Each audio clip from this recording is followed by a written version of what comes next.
Muy buenos días, vamos con lo mejor de la información deportiva en este arranque de año, así que vamos con toda la fuerza, arrancando así este 2017. Vamos a hablar del ultramaratonista Daniel Almanza. Daniel tuvo un 2016 lleno de éxitos, participó precisamente en las grandes competencias de esta disciplina alrededor de todo el mundo, y aquí en Capital 21 tuvimos la oportunidad de platicar con él precisamente de sus planes para este año.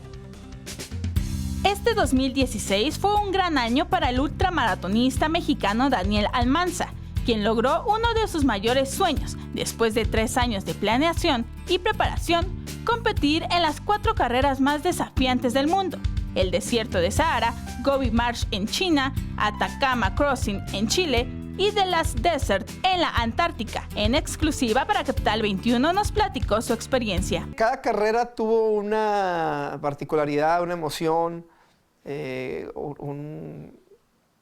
Sahara, te comento, bueno, corrí con 8 ampollas, todo lo que había dejado atrás, todo lo que había trabajado para estar ahí. Después de convertirse en el primer mexicano en lograr hacer el Grand Slam en un solo año, Daniel tomará un descanso para prepararse para nuevos retos y sorpresas que tendrá para este 2017.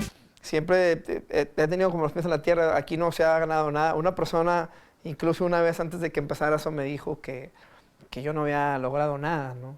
Por el tipo de carrera. Con imágenes de Javier Martínez, Vianey Zárate, 21 Noticias.